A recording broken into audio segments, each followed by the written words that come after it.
ఇవాళ మనం అందరికీ నమస్కారం. ఇవాళ మనం చేసుకుంటున్న రెసిపీ పప్పుచారు ఏ విధంగా చేసుకుందామో ఈ వీడియోలో చూసి నేర్చుకుందాం. ముందుగా తొగరపప్పు పెసరపప్పును తీసుకొని నేను ఉడకపెట్టేసి పక్కన పెట్టేసాను. ఆ తర్వాత ఒక గిన్నెను తీసుకొని అందులో నేను 3 టేబుల్ స్పూన్ ఆయిల్ పోసి అందులో జీలకర్ర ఆవాలు వేసి వేడి చేస్తున్నాను.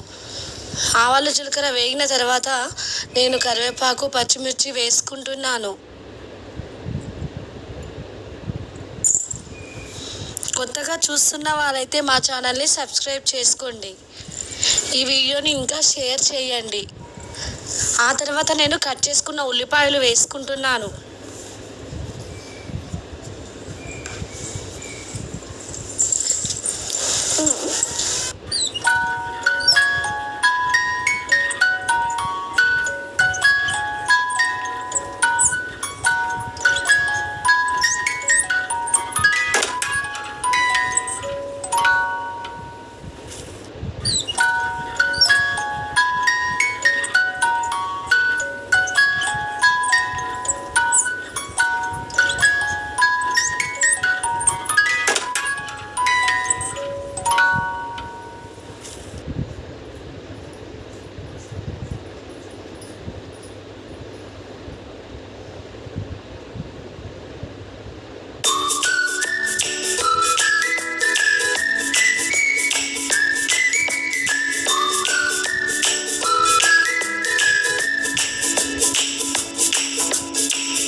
కట్ చేసుకున్న టమాటా ముక్కలను వేసుకుంటున్నాను.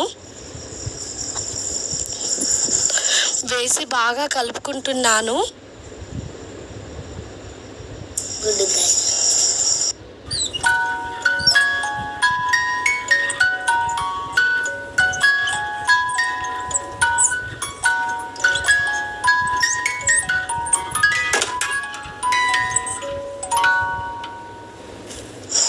అల్లం వెల్లుల్లి పేస్ట్ వేసుకుంటున్నాను.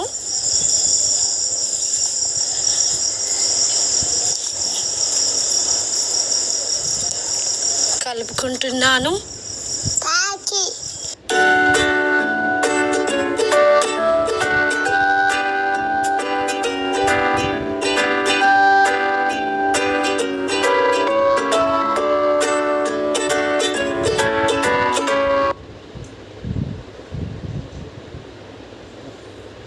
పసుపు వేసుకుంటున్నాను.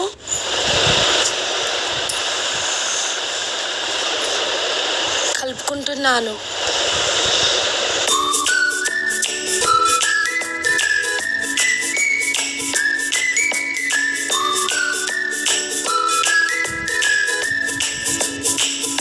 పది నిమిషాల ముందు చింతపండు నానబెట్టుకున్నాను.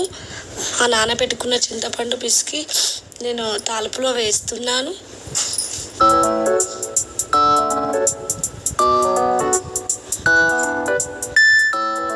చింతపండు నానబెట్టడం వల్ల త్వరగా పప్పుచారు చేయడానికి వీలుగా ఉంటుంది. మరియు చింతపండు పిసుకుతూ ఉంటుంటే అందులో నుండి రసం త్వరగా వస్తుంది. కాబట్టి చింతపండు నేను ముందుగానే నానబెట్టుకున్నాను.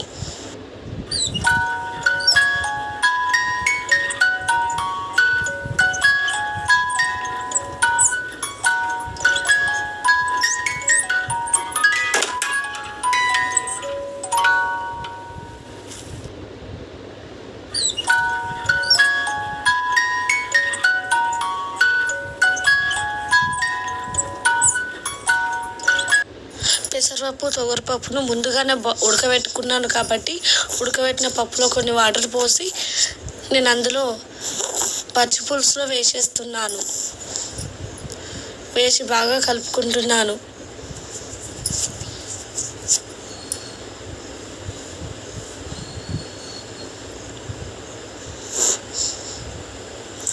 అందులో నేను కారం వేస్తున్నాను, 2 టేబుల్ స్పూన్ల కారాన్ని.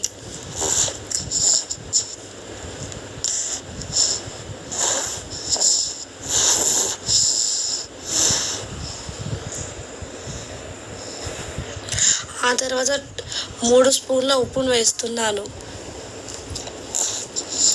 మా కారం ఉప్పు లేని కారం, అందుకే 3 టేబుల్ స్పూన్ల ఉప్పును వేస్తున్నాను నేను. 1 టేబుల్ స్పూన్ చక్కెర వేస్తున్నాను.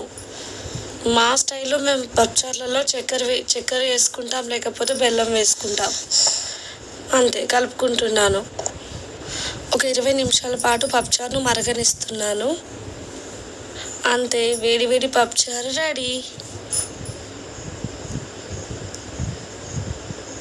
ఈ వీడియో చూసిన వాళ్ళు మా ఛానల్ని సబ్స్క్రైబ్ చేయండి. ఈ వీడియోకి ఒక లైక్ చేయండి. ఇందులో ఏమైనా తప్పు ఉంటే కామెంట్ చేయండి. Bye friends.